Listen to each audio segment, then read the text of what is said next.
Assalamualaikum, kali ini di materi PKN kelas 9 akan dibahas mengenai prinsip-prinsip kedaulatan sesuai dengan Undang-Undang Dasar 1945.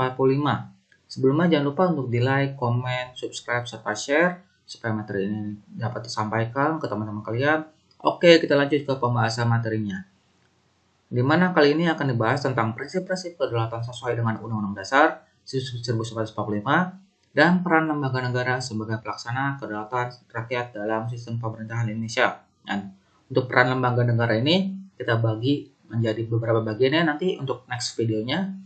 Dan dimana pertama kita membahas tentang prinsip-prinsip kedaulatan sesuai dengan Undang-Undang Dasar 1945. Di mana negara Indonesia ialah negara kesatuan yang berbentuk republik. Menurut pasal 1 ayat 1 UUD 45, lalu kedaulatan berada di tangan rakyat dan dilaksanakan menurut Undang-Undang Dasar. Pasal 1 ayat 2 Undang-Undang Dasar 1945, negara Indonesia adalah negara hukum. Pasal 1 ayat 3 UUD 45, Presiden tidak dapat membekukan atau membubarkan DPR. Pasal 7C UUD 45. Menteri-menteri yang diangkat dan diberhentikan oleh Presiden. Pasal 17 ayat 2 UUD 45, MPR hanya memberhentikan presiden dan garis miring atau wakil presiden dalam masa jabatannya menurut UUD. Pasal 3 ayat 3 UUD 45. Lalu ada menurut peran lembaga negara sebagai pelaksana kedaulatan rakyat dalam sistem pemerintahan Indonesia, di mana sistem berarti suatu kesatuan yang terdiri atas berbagai unsur yang saling melengkapi untuk mencapai suatu tujuan. Lalu ada kata pemerintahan adalah mereka yang memerintah dalam suatu negara. Nah, jadi kalau secara kesimpulannya, sistem pemerintahan Indonesia adalah suatu kesatuan yang terdiri atas berbagai unsur yang memerintah dalam suatu negara yang saling melengkapi untuk mencapai tujuan negara yang bersangkutan. Lalu secara umumnya dibuat sistem pemerintahan Indonesia adalah suatu kesatuan yang terdiri atas berbagai unsur yang memerintah dalam negara Indonesia yang saling melengkapi untuk mencapai tujuan negara Indonesia. Lalu ada keterlibatan rakyat sebagai pelaksana kedaulatan dalam Undang-Undang Dasar 1945 ditentukan dalam hal mengisi keanggotaan MPR, karena anggota MPR yang terdiri atas anggota DPR dan anggota DPD dipilih melalui pemilu. Pasal 2 ayat 1. MPR ya, tahu kan kepanjangan MPR, Majelis Permusyawaratan Rakyat, sedangkan DPR Dewan Perwakilan Rakyat dan DPD Dewan Perwakilan Daerah. Nah, lalu yang kedua lanjut, mengisi keanggotaan DPR melalui pemilu. Pasal 19 ayat 1. Mengisi keanggotaan DPD. Pasal 22C ayat 1. Memilih presiden dan wakil presiden dalam satu pasangan secara langsung. Pasal 6A ayat 1. Lalu ada pelaksana kedaulatan negara Indonesia itu menurut Undang-Undang Dasar 1945 adalah rakyat dan lembaga-lembaga negara yang berfungsi menjalankan tugas-tugas kenegaraan sebagai representasi kedaulatan rakyat atau sebagai perwujudan dari kedaulatan rakyat itu sendiri. Lembaga-lembaga negara yang berfungsi menjalankan tugas-tugas kenegaraan menurut Undang-Undang Dasar 1945. Yang pertama kita bahas tentang lembaga negara itu MPR atau Majelis Permusyawaratan Rakyat. Pasal 2 ayat 1 UUD 45 menyatakan bahwa MPR terdiri atas anggota DPR dan anggota DPD yang dipilih melalui pemilu dan diatur lebih lanjut dengan undang-undang. Pemilu atau pemilihan umum anggota DPR dan anggota DPD diatur melalui Undang-Undang Nomor 7 Tahun 2017. Ketentuan tentang susunan dan kedudukan MPR diatur dengan Undang-Undang Nomor 17 Tahun 2014 tentang MPR, DPR, DPD, dan DPRD. DPRD itu Dewan Perwakilan Rakyat Daerah. Diubah dengan Undang-Undang Nomor 13 Tahun 2019 tentang perubahan ketiga atas Undang-Undang Nomor 17 Tahun 2014 tentang MPR, DPR, DPD, dan DPRD. Undang-Undang Nomor 2 Tahun 2018 tentang perubahan kedua atas Undang-Undang Nomor 17 Tahun 2014 tentang MPR, DPR, dan DPRD. Undang-Undang Nomor 42 Tahun 2014 tentang perubahan atas Undang-Undang Nomor 17 Tahun 2014 tentang MPR, DPR, dan DPRD. Dan terakhir tentang Undang-Undang Nomor 23 Tahun 2014 tentang pemerintahan daerah. Di mana MPR itu memiliki kedudukan sebagai lembaga negara. Dengan kedudukannya sebagai lembaga negara ini, MPR itu bukan lagi sebagai lembaga tertinggi negara. Dahulu itu pada saat zaman Orde Lama dan Orde Baru, MPR itu sebagai lembaga tertinggi negara seperti itu. Sedangkan kalau sekarang sudah tidak tertinggi lagi gitu. Di mana MPR itu memiliki tugas dan wewenang yang diatur dalam pasal 3 UUD 45. Pertama, tugas dan wewenangnya itu berwenang mengubah dan menetapkan UUD, melantik presiden dan garis miring atau wakil presiden, hanya dapat memberhentikan presiden garis miring atau wakil presiden dalam masa jabatannya menurut UUD.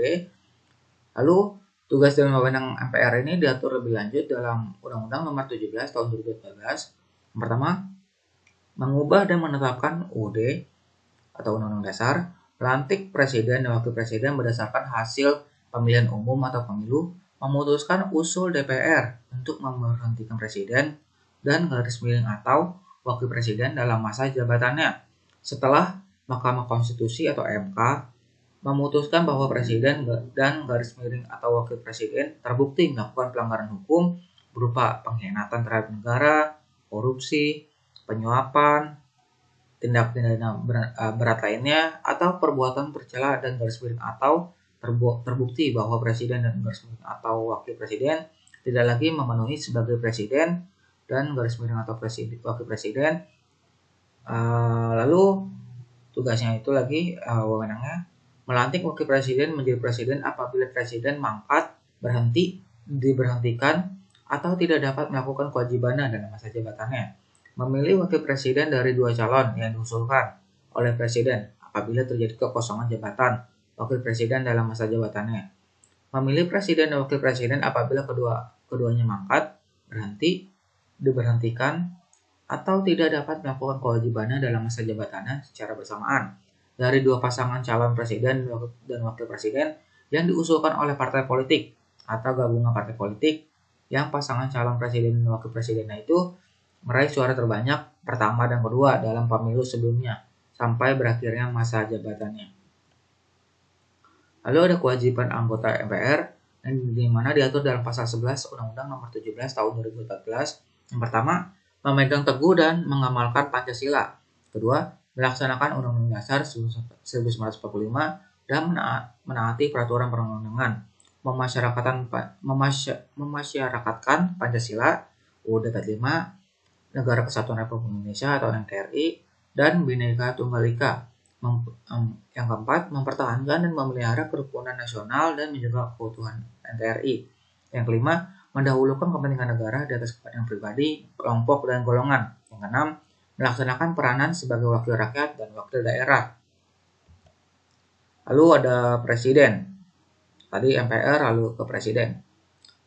Di mana ada syarat menjadi presiden dan wakil presiden di Indonesia. Yang pertama syaratnya, warga negara Indonesia atau WNI sejak kelahirannya dan tidak pernah menerima kewarganegaraan lain karena kehendaknya sendiri.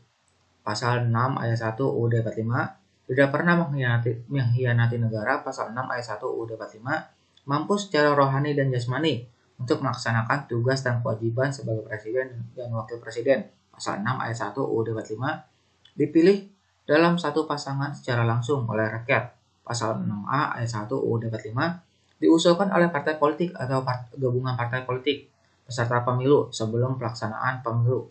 Pasal 6A ayat 2 UUD 45.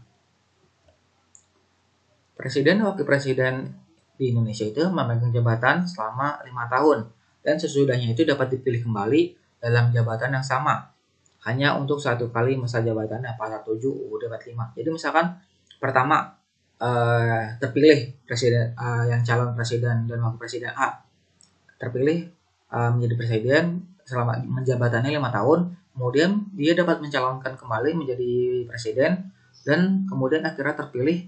Nah, kemudian dia dapat jabatannya lagi selama 5 tahun. Jadi totalnya itu 10 tahun, bisa seperti itu. Maksimal 10 tahun.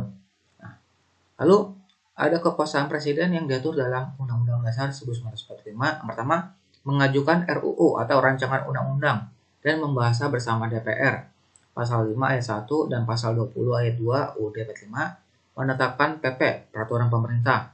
Pasal 5 ayat 2 UUD 45 memegang kekuasaan yang tertinggi atas Angkatan Darat AD, Angkatan Laut atau AL, Angkatan Udara AU.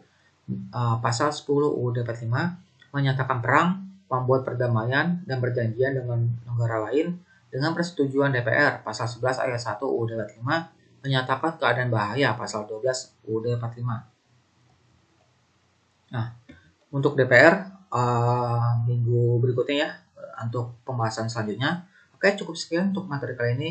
Mohon maaf kalau ada kekurangan. Wassalamualaikum warahmatullahi wabarakatuh.